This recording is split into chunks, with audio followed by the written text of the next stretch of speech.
hear you say that you would offset some of these bills that have been owed. Within 18 months. How? Because, you see, people continue to ask you, where is the money going to come from? Abia State has money. Some of them are individual pockets of people. You have to follow the money and trace it. That is number one. Number two, you also encourage the traders in Abia State, encourage the businessmen in the little way that you can. Give them soft loans to improve their productivity. Fix, there are short-term things you can do. Fix roads so that transport, money-making, commercial cities feed off each other, and there's increased productivity with increase in the internally generated revenues coming back to you. Now, people also at times rely on the federal government allocation. No, I'm not going to start using the federal government allocation just to start offsetting salary, but you would rather work on what we can generate and use it to start paying off. Are you saying you're not going to collect the FAC? You collect it to start building up infrastructure. I don't have to tell everybody my secret. You understand what I'm saying? But I have a detailed manifesto that while I'm paying off the salaries, I'm also going to start building up Abia State. Abia State has not been built up at all. Abia State has not been planned out. How it was 31 years ago is exactly how it is.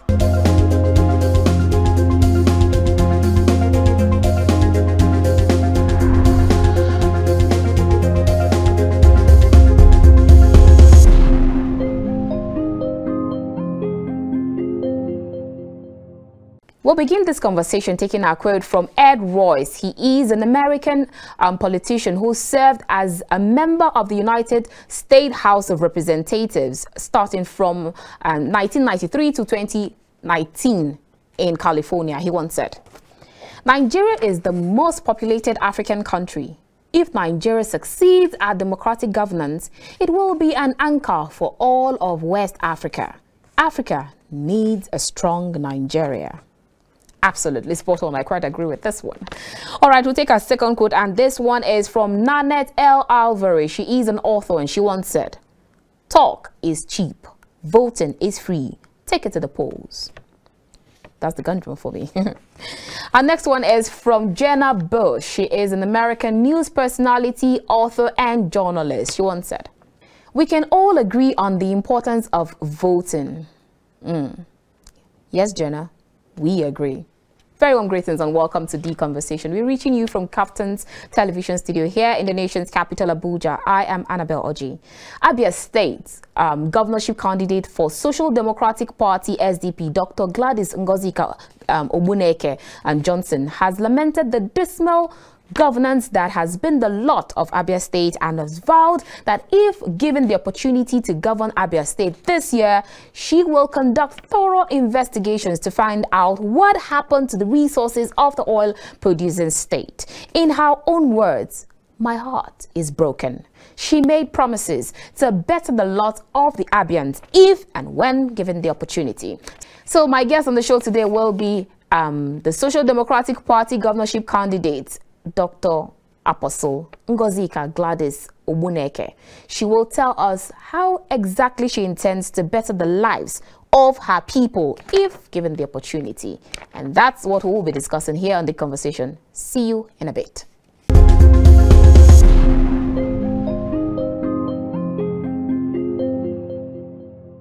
If you just joined us, this is The Conversation. We are reaching you from KAFTAN's television studio here in the nation's capital, Abuja. Now we'll go straight to our discussion for today. Our guest on the show today is Apostle Dr. Ngozika Johnson-Ogbuneke. She is the SDP governorship candidate for Abia State. It's good to have you on the show again, ma'am. Oh, thank you. Good to see you. Oh, very good to see you. Happy New Year to you. Happy New Year to you. Great.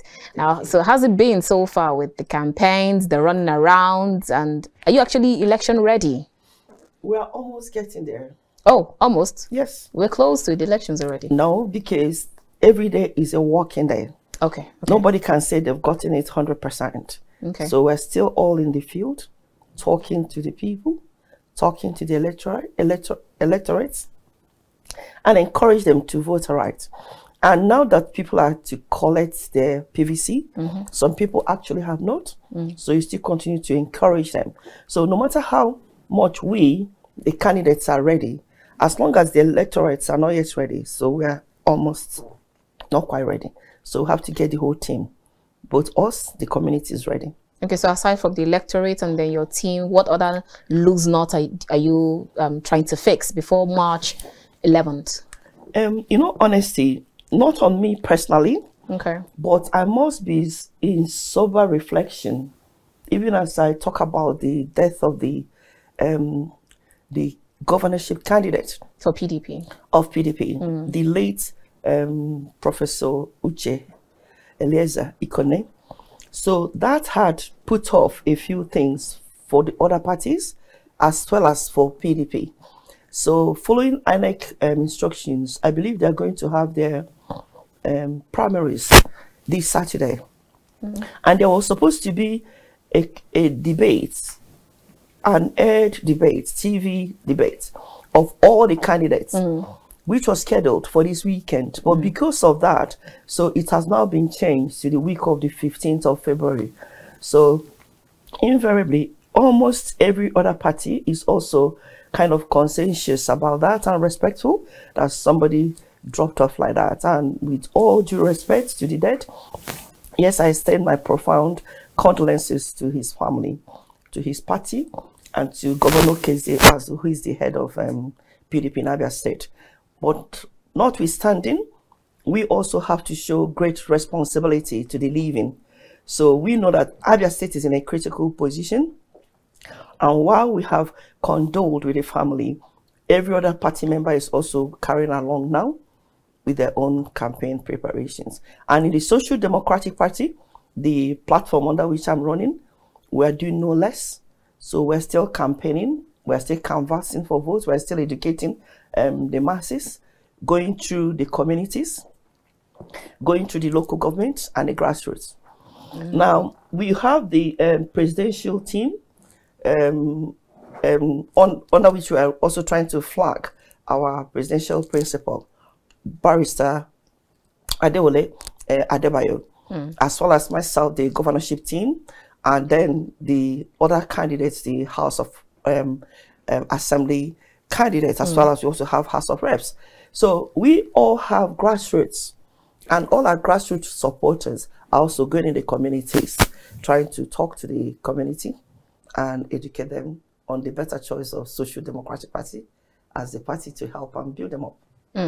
I hear you say trying to talk to people, and then with regards to your party, Social Democratic Party. So how's it been? What's the relationship? What's the commitment? What's the kind of work synergy you get aside from being the governorship candidate? How's it been talking to the presidential candidates from others, and then the other House of Reps candidate, the House of Assembly candidate? How's it been bringing all of you coming together in one? What's it been like? It's been great because a few weeks ago, we had a national retreat meeting of all SDP candidates here in Abuja. And that also gave us a roadmap, because you carry one another up and carry every other person along. And winning is not just on a solo event, it's a team event. Because the manifesto of the Social Democratic Party cuts across all the candidates. The Social Democratic Party has fielded a number of good candidates, and I'm speaking this from my heart. Most of us have not run for any political positions in the past. Most of us have not been in government that have brought Nigeria to the level where it is, or in Abia State where it is. So we are actually the third force. We are the third force in order to bring new changes at the state level, at the national level, at the House of Assembly level, and any other level. Now, talking about myself, I don't like calling myself a greenhorn, but that's who I am. And my being a greenhorn is not being inexperienced in dealing with people or human services, but a greenhorn in civil politics in Nigeria. So that we don't have any godfather, no godmother, no person sponsoring you, no cabal. So the government we are bringing is a government of democracy back to the people of Abia State. And I say this from my heart. Abia State, they are now poised in order to make a good choice. Do they want to get back to the same old, choose the so-called big parties and the people who are owing so much, and also having franchise that they have to pay when the election finishes? Or would they rather go with me, Ngozi Abia, like they call me? And being their next governor, they don't have to pay any person any money, but they have me and my simple self bringing true government and governance to every part of Abia State. And leaning on the social values of the Social Democratic Party, we are here to bear the social burdens of the community in terms of housing, education, good road, making sure we work. I'm coming to serve the people of Abia State. I'm not coming to be served. Awesome. Okay, so I hear you talk about the debt in Abia State and the rot. We're definitely going to talk about that. Thank you. So let's talk about you. What kind of because you said they call you the Ngozi Abia. So what kind of reception, what kind of, are people cheering you on? Are they rooting for you, or is just the normal Ngozi Abia where we see you and then behind you it's something else? I don't like talking so much. Let it not seem as if I'm being boastful, but I can give some scenarios. There have been instances where they invited not just me, but also the other candidates of other parties for events. Like we had something they called the intercessory prayer camp somewhere in Obehe in Okwa West, in the early weeks of January. And in all honesty, 1, 2, 3 people who were so-called the big parties spoke before myself, and the crowd was booing them. Then when I got up to speak, because they gave us 5 minutes to talk, and 3 minutes into my talking, they were singing my name.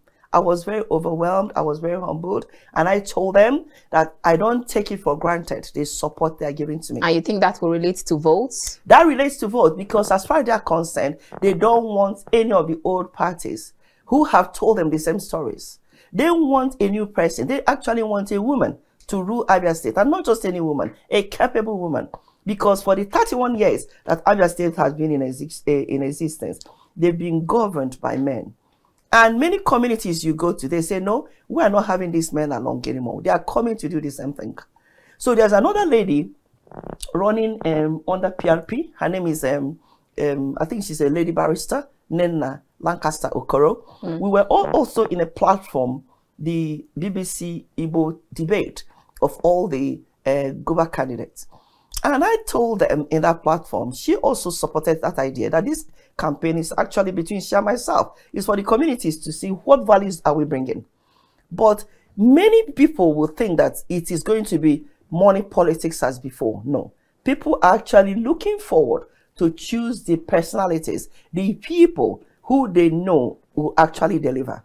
Abia State needs TLC, tender loving care of a capable woman, because Abia State has nothing to show for itself for the past 31 years. And if you continue living it like that, the level of poverty will be so much that I don't know how to describe it, because now nationwide, people are going through a lot of challenges, and it's much more in Abia State. A lot much in Abia State. I hear you. Yes. Now you talked about, I've heard you talk about finance. Okay, so let us talk about finance. How has it been for you through your campaigns? How have you been able to finance some of these campaigns? Because I hear you say it's from your pocket. So is it all you've been bankrolling yourself all through, or you have somewhere where you've been, some kind of deep hole where you need to just be picking the money out from?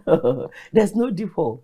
And so that's how you're going to run Abia State also? No, because running Abia State is different from running your campaign. Okay. I want to run a campaign, and I started off to run a campaign of what I describe as political financial sensibility.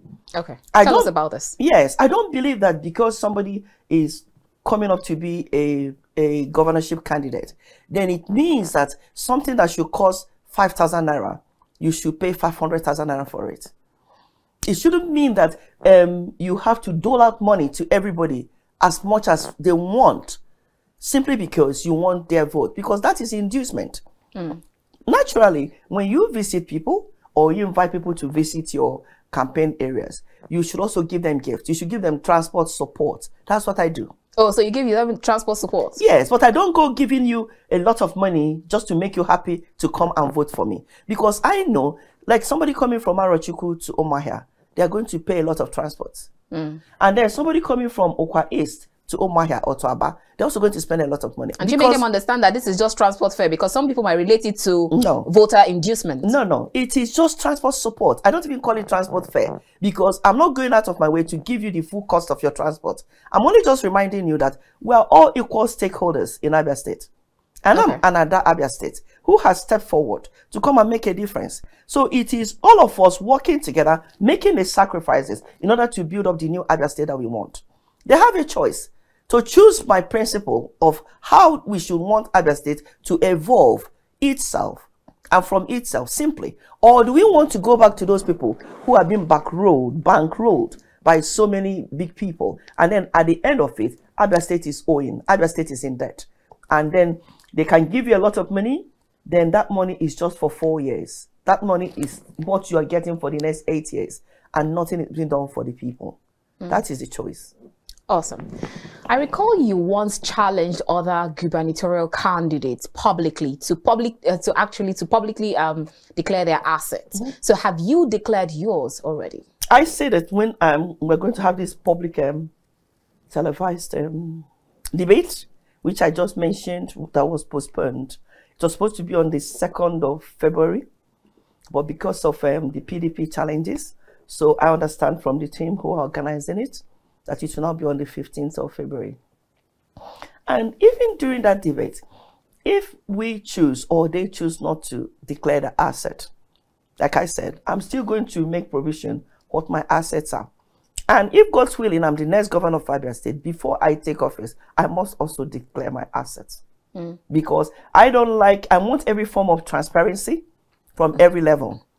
And when I go to communities to speak to them, I don't know how to describe it, but it is like they are happy that there is a new change, a new ideology, a new fresh of principles in government coming to them, and not just the same old, same old. So the only thing that will translate what everybody has done is at the election period. And that's why I said we're encouraging people to go and get their PVCs. So aside encouraging people to go get their PVCs, what kind of mobilization, sensitization, education are you giving to these people that it doesn't stop at getting your PVCs? Because a lot of people have the mentality that if I get my PVC, I should just only use it for opening my account or doing something else. So what kind of talks do you have? Because you should have some political education to your electorate and those that you are expecting to vote for you. Yes, INEC has really done good. There is this INEC form that shows the steps in voting. And also this shows steps in correct voting. And also how people can vote and your vote is actually not acceptable. The leaflets are written in English language and Igbo, that is Abia State. And I believe it's also written in English language and the native languages in other local communities.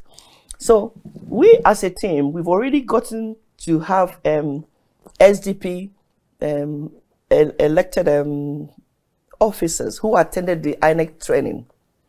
And then came back with this and the leaflet. So we go along with that. As the foot soldiers go to the communities, house to house, door to door, community to community to talk and spread our manifesto flyers, we also spread these news. And whenever I go to communities to talk, I show them the same thing. Because it's not enough that you have your PVC, like you said, you've got to learn to use it correctly. And we also explain to the electorates that on the day of the election, don't be in a hurry. Just spray the whole day and call it out for election. So go with your bottle of water, go with your packed lunch, whatever people can call it, and wait patiently for your turn to cast your vote. And even when you cast your vote, if you see anything happening around that is untoward, you have a right to take photographs and send by WhatsApp to anybody, or call somebody that has a phone to take a picture. But don't go fighting. Don't go causing any chaos or causing any bravado or whatever. No. Just be the best that you can be for Abia State. Be the best you can be for yourself and for Nigeria. Because that is our message. You know, because if people collect their PVCs and they get to the place and they feel that they are tired because of maybe they're hungry or they need water, or the weather, and they go back, the likelihood of coming back will be reduced. And now people have also talked about the challenges of petrol. and electricity. Fuel scarcity. Exactly. And now we even have this Naira redesign. Exactly. So the best thing is just to prepare the electorates to know you have a part to play in this. You don't just wait for good governance to come from the blues for you. You go and be part of it, participate, and patiently wait and cast your votes. And don't go casting your votes across any double lines or triple lines. Just cast the votes at the one you choose. Okay. And in this case, I'm asking them and teaching them to choose the white horse. Okay. The white horse of the Social Democratic Party, because that white horse stands for purity, stands for progress, stands for peace, and also stands for every one of us in Social Democratic Party being prepared in order to really progress our local communities. Now, before we talk about Abia State, or go down to talking about Abia State, we're still on the elections. What would you actually? I'm going to ask you two questions. I'd like you to unbundle them in one breath. Okay. Now, we'll talk about INEC, the electoral umpire. How would you actually rate the activities all through, with regards to the PVC collection, with regards to the beavers, and how the election is definitely going to go down? That's one on the side. And then secondly, with regards to security or insecurity, do you actually think that voters' apathy that has been the excuse for a lot of people coming out to cast their votes, would that actually be a problem in this 2023 elections? You know, honestly, I give INEC pass mark in some areas. Okay. Even when I spoke with you last time, I told you that INEC has done well by concluding the primaries early and giving us time to introduce ourselves to the people alongside the so-called known parties. However, INEC has also not done very well when it comes to the actual desire and the need to get the correct leader for each community. Talk about the polling agents. INEC gave notice about the polling agents in their Google or whatever website as far back as 2021. And throughout this time that I've been a candidate of the governorship race in Abia State, I have never received any memo or any notice from INEC about these polling agents. Now, they now say to us that they are stopping the, what do you call that, the portals of the polling agents being uploaded as of 18th of January. Then they kind of gave a grace to 28th of January 2023. So that is very thoughtless of INEC, because they owe us a duty of care to make sure that the candidates receive whatever your directives are. They have each candidate's email address. They have each candidate's address. You don't just rely on the vehicle of the party to be the one to communicate to the electorate, to the candidate, because along the line, there may be some messages that are lost. And that has happened to many candidates. Now, take about PDP losing their candidates and somebody else is coming in. So those people that they could have chosen before as the polling agents, who is sure that they will still serve the interest of the second person coming in? The same situation is also in Adamawa State. And if INEC is to really be fair to all the candidates, as much as they're extending the date for collection of the PVC, they should also extend the date for the portals for polling agents to be open. Because no matter how much campaigning everybody has done, what matters is how many votes did you get on the day? And who are the people protecting your interests? So INEC should look into that.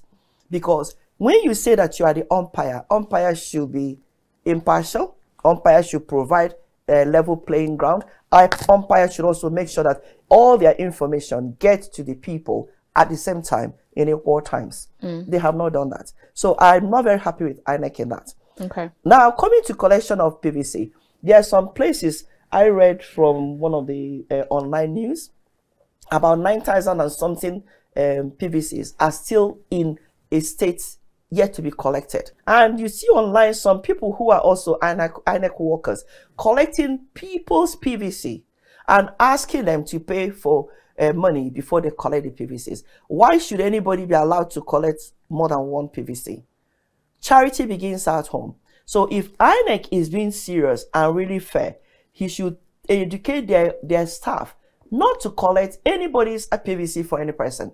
and not to allow any person to collect loads of PVC to go and give to people. But have you personally seen that happen? Because some of the polling units I went to make my observations, they'll tell you cannot even collect for your wife. When I went to collect my own, I collected only my own, and I was happy to collect mine. But I cannot ignore or say that I'm not seeing what is in the news. So I've seen it captured on camera, captured with a woman with a bag of people's PVCs. And she's there telling them that unless they give her 1,000 naira, they are not collecting their PVC. And the people are yelling, crying, for goodness sake, that this is our PVC. Please give us our PVC. So INEC should not have allowed such to happen. Right. INEC has a good name to protect. That's what I'm saying. Please let them continue protecting that good name. Please let them continue to keep that confidence of every one of us in them for a fair and violence-free election. So let's talk about the security. Okay. Security. There are some people also, they are scared and worried about vigilante groups attacking them during the time of election. I don't want to go so much into that. I've always been preaching and believing for peaceful election in this year, 2023. Yes, where the records of INEC materials are kept, there should be need for security. But you ask yourself, who are they relying on the security? The army, the police, or the mobile police, or any special police force? INEC should make those provisions, because it is very important that the results collected are protected, and that they are filed into the correct order to the rightful people. All right. Yeah. Let's go straight to Abia State, because you talked about salaries, you talked about debt. Now, there have been reports of huge salary and pensions debt, and not to even talk about the huge state debt profile. So how do you intend to offset all of these bills and then probably restructure them, restructure the financial state of Abia? The thing is, people do not understand that the need to pay somebody's salary, it's their own right. It's not for something for them to come and beg for. And in the last 3 weeks, the health workers in Abia State, the medical doctors, have actually gone on complete strike. Simply also because they are owed many months of arrears of salary.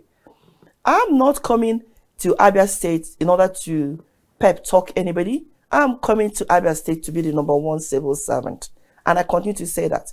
Because first of all, you find out who are the real workers. There are ghost workers. There are people who should not be there. And there are people who come to work. They don't do anything. At the end of the month, they want to be paid. We've got to look at productivity. We've got to look at who are the actual people who are working. You sieve out the chaff from the real weight. And then you now know who are the people that are being owed by Abia State. And I'll reach a social contract with them. I said to the medical doctors when they were about to go on strike, I said, have some hope, because hope, again, is actually in the horizon. Vote Ngozi Abia. I'm a medical doctor. I know where the shoe pinches. And then we will be able to sort out whatever your problems are. You start off by paying off in bits the arrears and also paying the current salaries. Now, the Abia State governor at the present time was telling them no work, no pay principle, that because they've been on strike, they should not pay. That should not be paid. But how do I want to correct that or even gain something from them? If the medical doctors or the striking doctors will reach a social contract with me, I'll take part of their leave. Everybody is entitled to about 28 working days of annual leave. So let them take 7 days of working days of annual leave and return the rest to the government for the next 3 years. And doctors work hard. Doctors are very productive. And as long as I can reach such an agreement with them, then you will see that all the days or the months or whatever that they have lost, they'll be able to replenish it. Are you also talking this for the other staff, and other teachers? Workers, everything down the line. It has to be the same principle. You use a template of some people or a group of people, and then you see them being paid off, and you see productivity increasing. And you also see confidence in the social and the civil service being restored, and people will be happy to go back to work. I hear you say that you would offset some of these bills that have been owed. Within 18 months. How? Because, you see, people continue to ask you, where is the money going to come from? Abia State has money. Some of them are individual pockets of people. You have to follow the money and trace it. That is #1.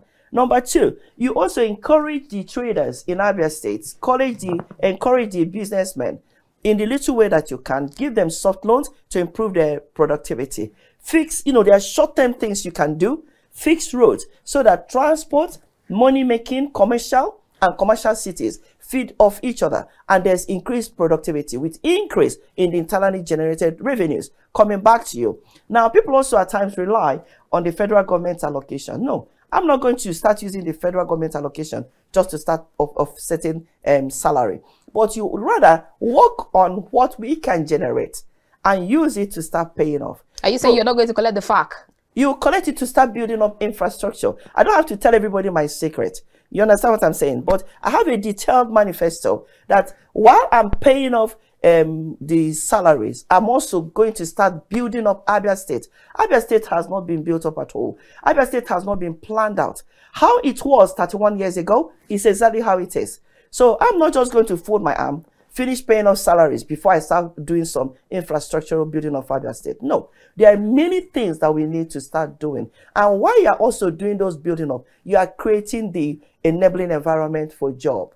Because government alone cannot create job. But when you provide the enabling environment, individuals increase their ability to have their businesses. And there's increased turnover. You give the business people in Aba and other cities soft loans, and then they're able to do certain things for us. And you also improve the situation of the cottage industries in Aba, and you see them working. You build up good roads, and people start moving and not be minding of a lot of things that is still to be done, but they are happy to see the ones that are being done. And then you have a partnership. You also go through the situation of Yahoo. They call them Yahoo boys. These are supposed to be unemployed youths. They are human resources. You see, when people call them Yahoo boys or Yahoo people, I see human resources. I see untapped talents. So it's a question of offering those people 6 months of some form of training, engaging them, calling them out. You register them properly. If you listen to some of my talk before, I said that Abia State is going to be properly digitalized. We have started registering people with the knowledge of NIN. You know that. So this one, you make sure that everyone, it is mandatory from birth. People are registered. Okay. And when you know the demography of people around you and people in a state, that will help you to plan and plan on what you build. But the immediate need of the so-called Yahoo boys should be met. Okay. By government offering them some form of training. Not everybody will want to go to university to get a degree or be medical doctors or be lawyers or accountants. Those ones have a different programs. There are people who are talented with skills to work in their hands. So you give them the enabling environment in order to also develop. I like where you ended this part of what you just stated. So we'll definitely draw out some things from where you landed. Let's go to a quick break, and when we come back, we'll talk more with Dr. Johnson-Ogbuneke on this conversation. I will see you shortly. We'll be right back. Thank you.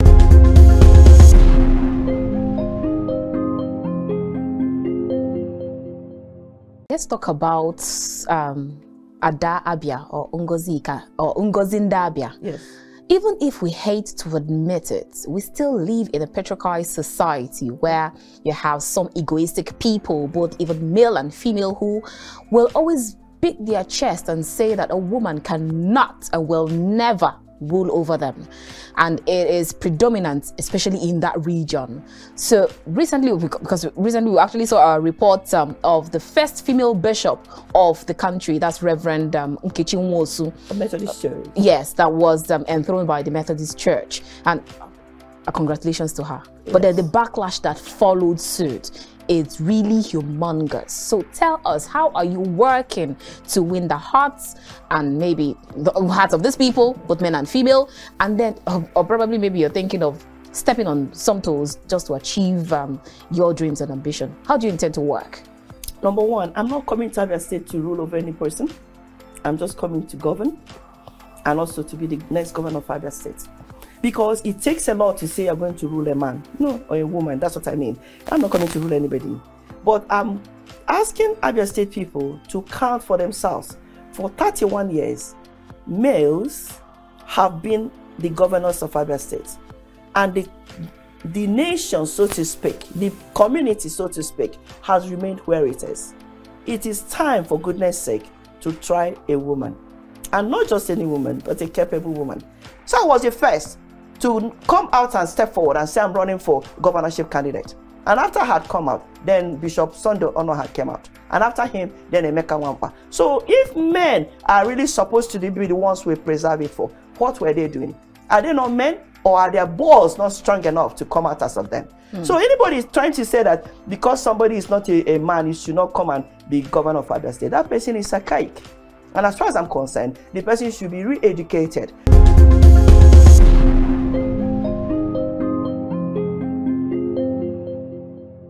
Welcome back. If you just joined us, this is The Conversation.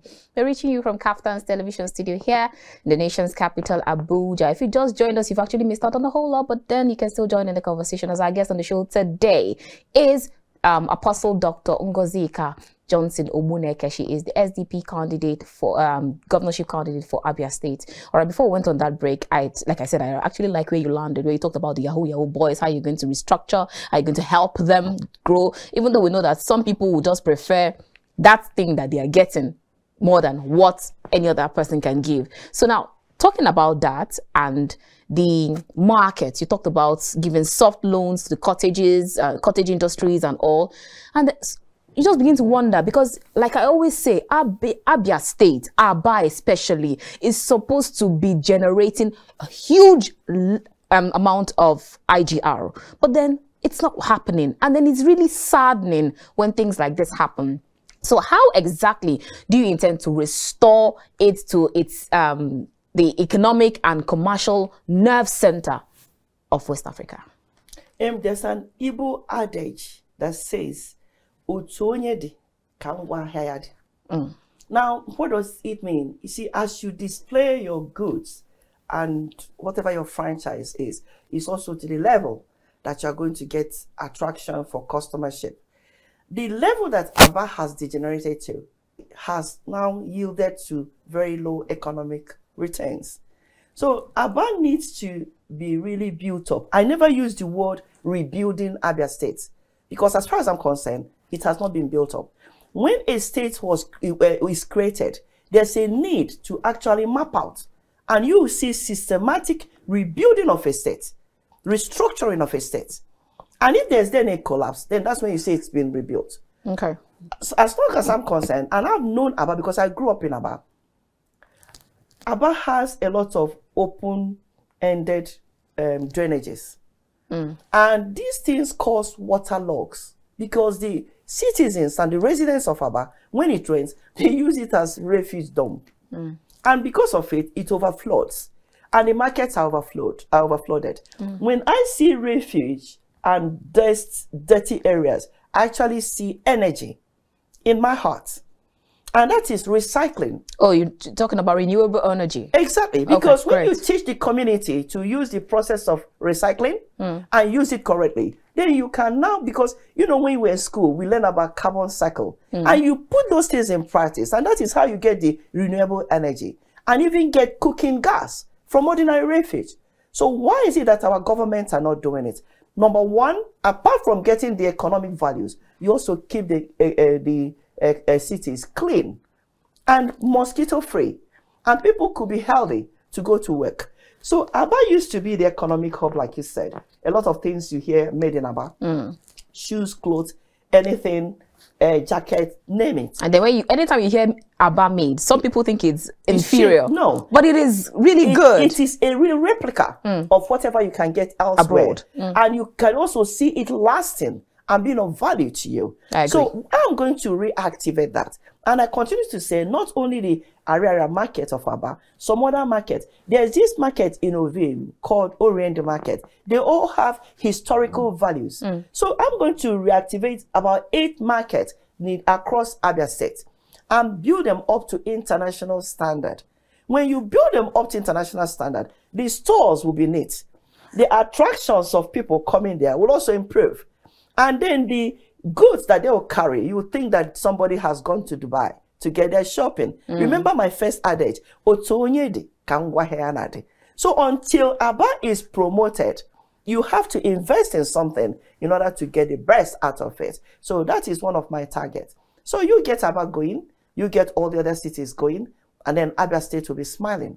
You also put people in place to know that revenue collecting is not on paper receipts. I'm not going to do that. It has to be electronic.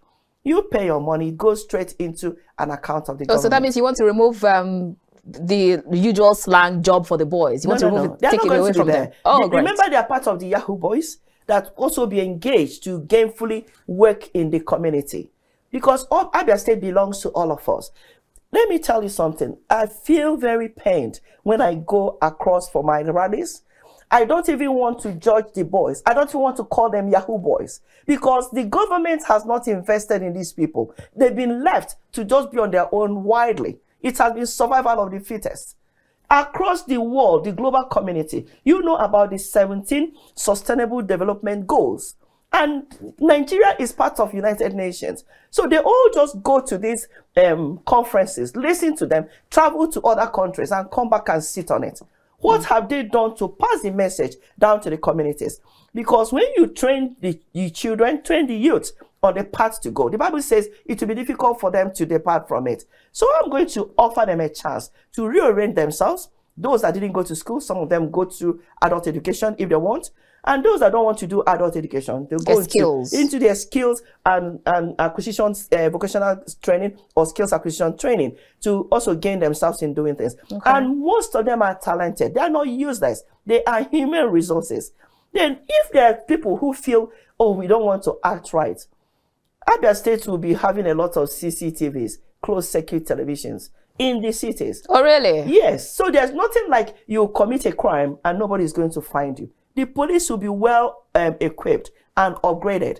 Let them do their task. Everybody is here to work. If Ngozika is working, you do your own work. And all of us together will have a new Abia State that will smile at. It's interesting. I can't actually wait to see the new Abia State that you talk about. You know, I'm asking Abia State, as much as I'm challenging myself, I'm also challenging them to give me only 2 years.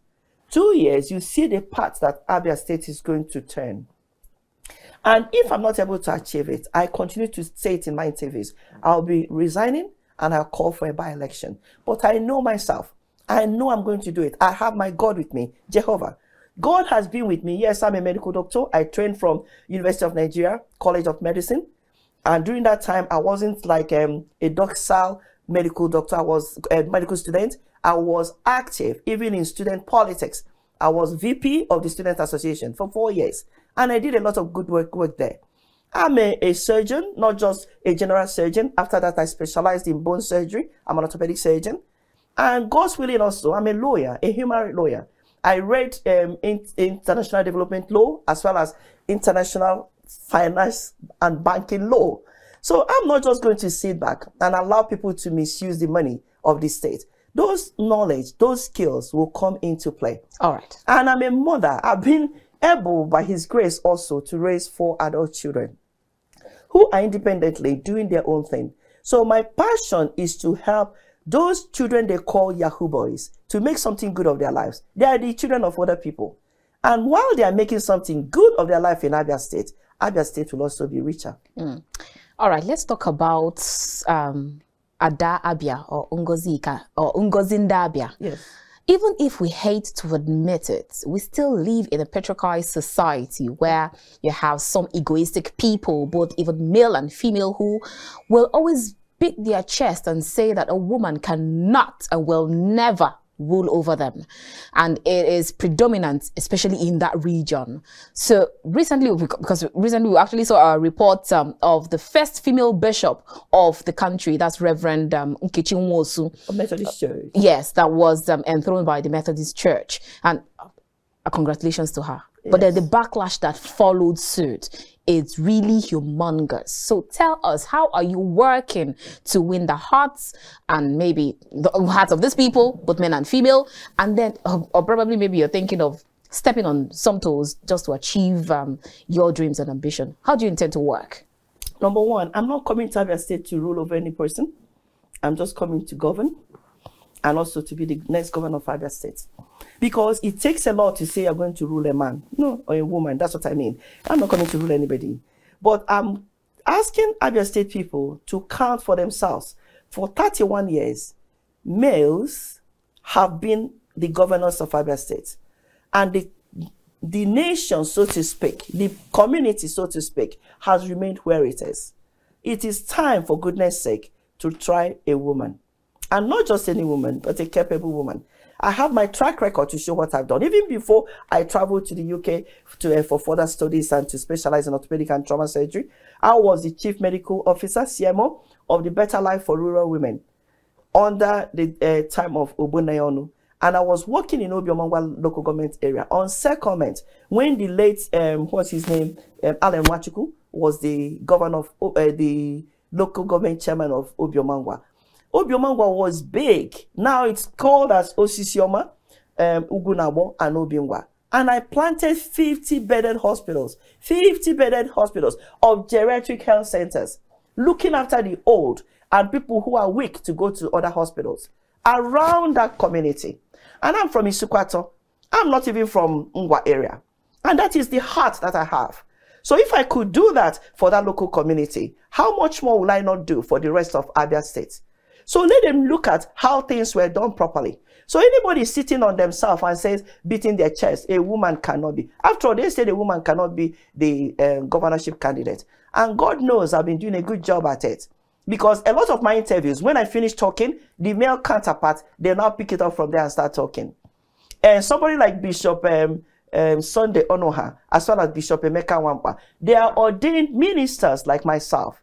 But I was the first person to say in holy anger, for goodness sake, yes, I'm a preacher, I'm a Bible class teacher, but I'm going to take Abia State for God, so that democracy can return back to the people.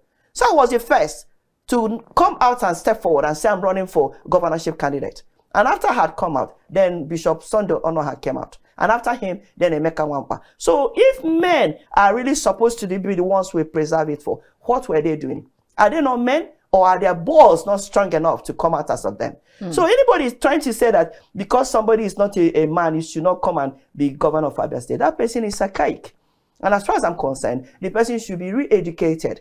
And somehow or the other, I chose to do orthopedics, a career line that they will say is male-oriented. But being at it, I did my best in that as well.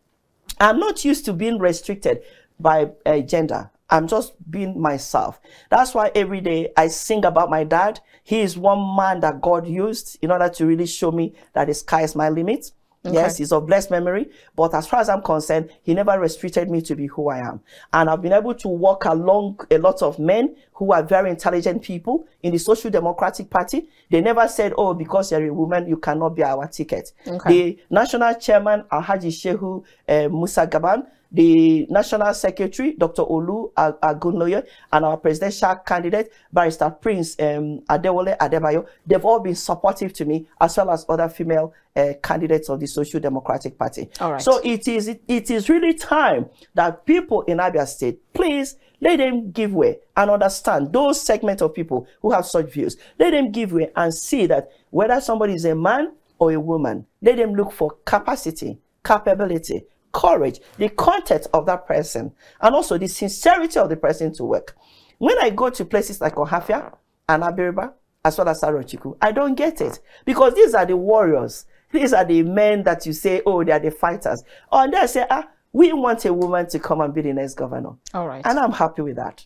Awesome. All right, so I hear you talk about archaic mentality. Now let's talk about archaic mentality and tradition that have stayed with us for decades, even centuries. Traditions such as FGM, that's female genital mutilations, traditions such as breast ironing, the unfair widowhood practices, just to mention a few. Now, you are a medical practitioner, and you also know the implications of this injustice done to people, both male and female, like I said. And over time, we keep recycling this ugly trend. So if you become the next chief executive officer of your state, how do you intend to work on these policies so that we can just bring down these policies? What measures or what policies do you have to actually bring down this ugly trend, even if not to completely obliterate it, but at least to ameliorate this tide?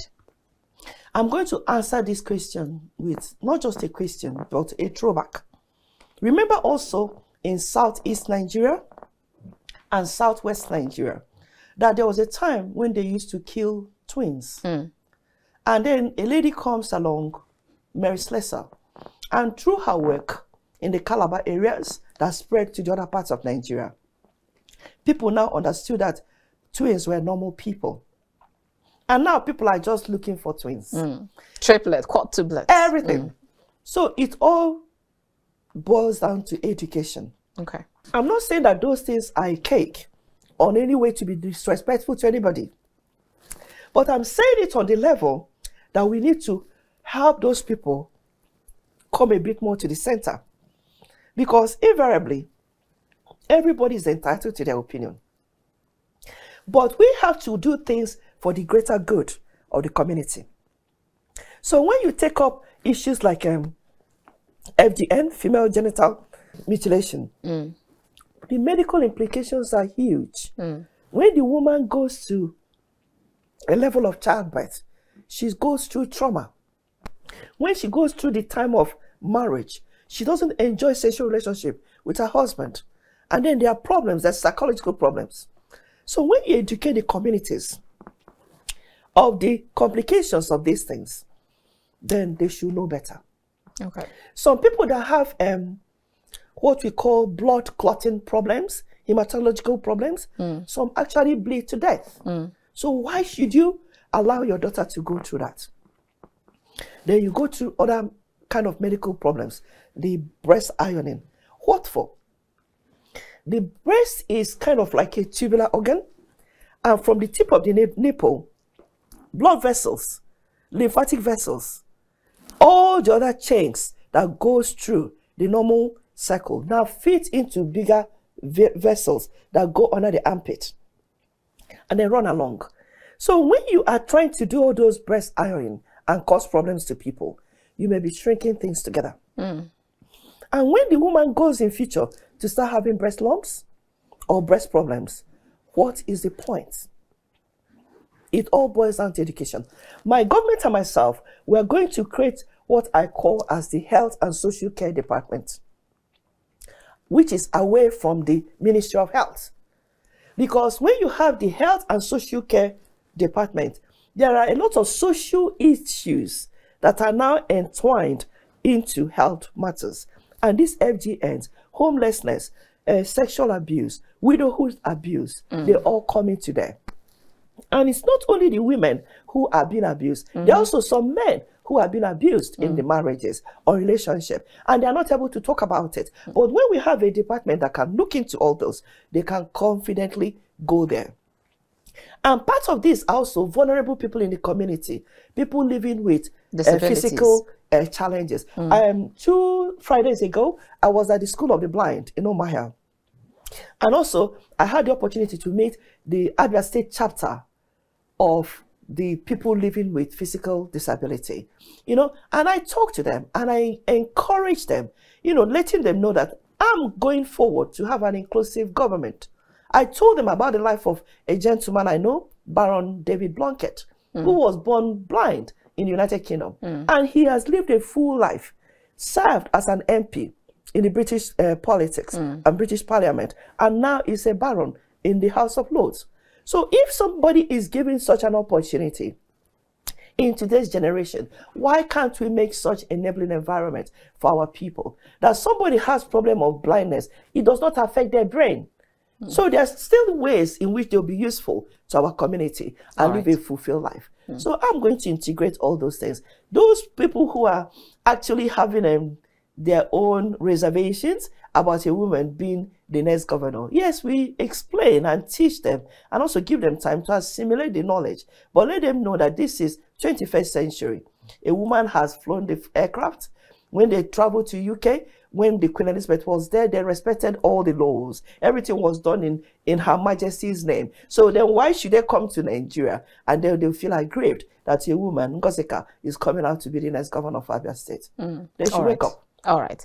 Now, I saw a particular report where you lamented the dismal governance that has been the lot of Abia State, and even vowed that if given the opportunity to govern the state, you will conduct thorough investigations to find out what happened to the resources of the oil-producing state. Now, how far do you intend to go about this? Because, like they say, as a surgeon, you're not allowed to operate on your family member. Same thing with a lawyer. You cannot actually represent your family. So what if your investigation points all fingers to someone very close to you, probably a family member? Would you actually allow justice, equality, equity, like you always say, to prevail, or just allow the matter to fly? I'm coming to serve the people of Abia State, and I'm taking an oath of office to serve the people of Abia State. So even if the people involved happens to be members of my close family or friends, they also have to be investigated. They have to go through the process of law, you know, follow due process. So I cannot interfere with anything like that. And even if it happens to be myself and they call me up for questioning, I have to go there and defend myself and show forth where I have worked or what I have not done. So everyone who has been in government, who is confident that they have served Abia State well, they have nothing to fear. But let us know that, like I continue to remind people, yes, everybody is also entitled to their own religion. Yes, I'm a Christian. And Ecclesiastes 5:9 says that the profits of the land belongs to the people. And even the king is saved from it. The fact that I'm coming to be the next governor of Abia State does not give me a right to take possession and ownership of everything that belongs to Abia State. Okay. I run my election campaigning as simply as I can. And sometimes, even in replying some people in some platform, they say, oh, you know, you're not supposed to do this. You get only your teams to do that, your news teams. I say, yes, I have the news teams, but I'm a human being. I want us to relate. Don't make me a demagogue. Don't make a candidate a demagogue. Don't make the governors any demagogue. No, they are human beings. They should be accountable and should be held accountable to the office that they are running and the office that they've come to run. All right, great. So if you don't emerge as the next governor of Abia State after the elections, are you willing to peacefully accept the defeat or to contest it? As long as everything is done in line with the rules and the regulations, because we have signed the Peace Accord, the one organized by the police and the police commissioner, and also the Christian Association of Nigeria, under the leadership of the Archbishop of the Methodist Church, Most Reverend Raphael Opoko. They've also organized another peace accord that we all signed at one of the Methodist churches there. All the candidates, they didn't allow any representative to sign because they want you and myself, who are the candidates, to actually sign it. And if everything is done and we have a fair, free, and non-violent election, why wouldn't I take it? If you are going to an exam, it doesn't mean you must be first. If you come second, that's what you've come. If you come third, that's what you've come. But if there's any way, even 0.5%, that there's any form of misdemeanor in the electoral process, in the voting process, I, Apostle Dr. Gladys Johnson-Ogbuneke, I'll stand to defend it and to challenge it. All right. Because I desire that Abia State gets the leadership that the people are seeking for. Thank you so much for your time with us, Dr. Ogbuneke. It's been a wonderful time having this talk with you. We do wish you all the best. Thank you. All right, viewers, that's where we end this conversation. We have been chatting with Apostle Dr. Gladys Johnson-Ogbuneke. She is the SDP governorship candidate for Abia State. And it's been a wonderful time here on The Conversation. How time flies when you're discussing serious matters. I'll see you again next time. Keep watching The Conversation because you never know who my next guest will be and what my next topic will be all about. Till I come your way again from the nation's capital, Abuja, I'm Annabel Orji. God bless you and yours. God bless Nigeria.